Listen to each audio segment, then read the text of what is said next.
Hi everyone. This case study is about time management, but not a typical time management that you must be thinking of. It has various deeper layers to it. So I want you to go till the end of the video and see if you find something relatable and you find your own answers. So I remember last year I was speaking to one of my friends and she is working in the corporate. So when we connected, she told me that Tanya, now that you're a life coach, so I need some insight on why I behave like this. Like I'm trying to come out of certain pattern, but I'm not able to. And I would need your insight that why is it happening? So I asked her to explain me the entire situation.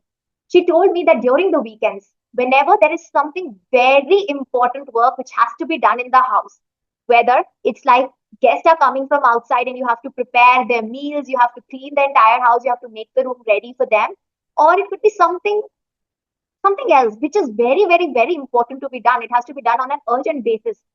So she told that whenever this thing happens, she ends up doing something which is less important. And she does not know why she does it. She does it, and later she realizes that she picked up that task thinking that it will take less time, but it ends up taking more time.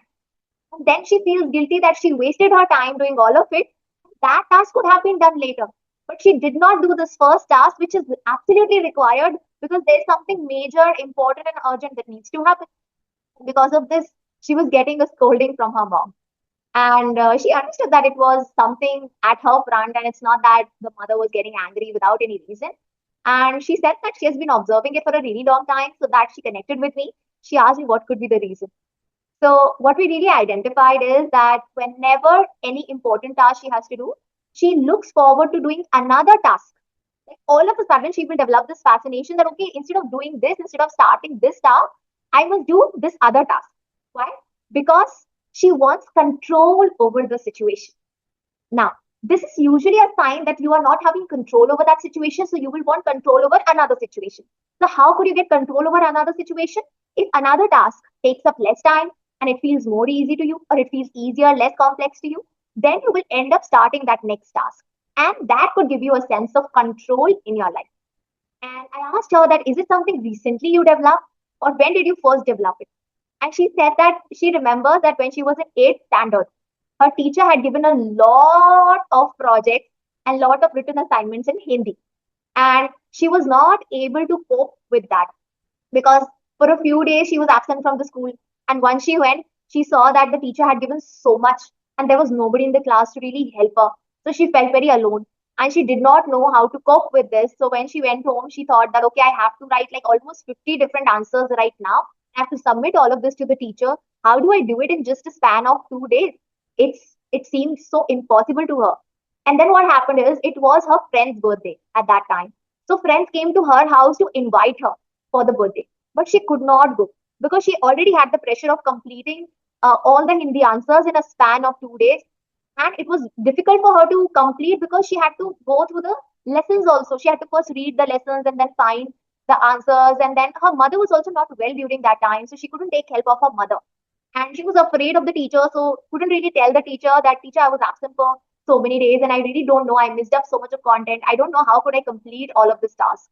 So she didn't have the courage to even speak to the teacher. So when her friends came to her house and they said that why are you not coming to the party? We have been waiting for you. And she said that she will not be able to come. So the friends really insisted that please come, please come. We are waiting for you. We are not going to start the party without you. And she started crying, saying that I will not be able to come. I have so much of homework which I have to do, and I don't know how to complete it. And she felt really stuck at that time. It was like, losing a lot of hope, and you just don't know what you are going to do. So she was in a complete freeze mode. But what she did is because she wanted to, do something, at least she has 2 days, she could do something. So what she did is she, instead of doing the big answer, she went to the smaller answer, which she knew and which she thought, okay, if she could go through the lessons, she would be able to find the answer. So she started with that. Now, within a span of 2 days, she couldn't complete the entire work for the submission, but she could do whatever was possible. And that made her realize that during her childhood, she had this specific circumstance coming in front of her. And how did she manage this? She managed this by giving herself a sense of control by opting for the less complex answers or by opting for the shorter answers. That gave her a sense of control. So now I asked her that after this 8th standard, whatever happened, did this pattern continue or it has just started again right now? It has subconsciously surfaced up right now. She said that no, this pattern has really continued.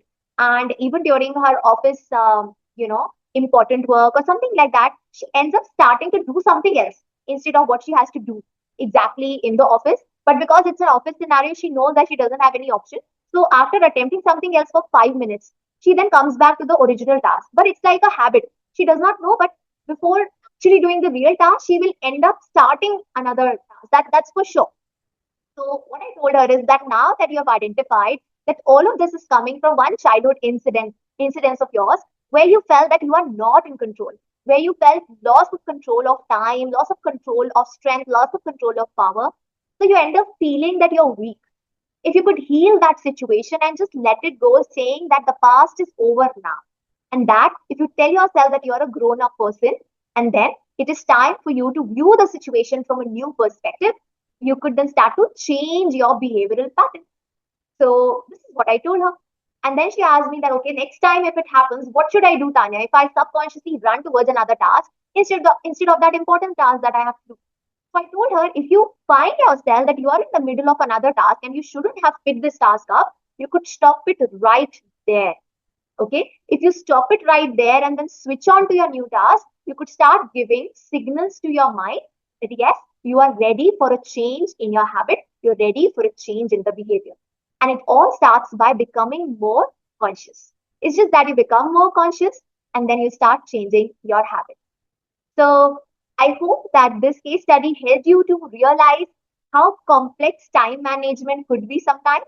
And sometimes you follow a lot of techniques to do your work and to follow time, but it doesn't work for you because there is a behavioral issue which is attached to it.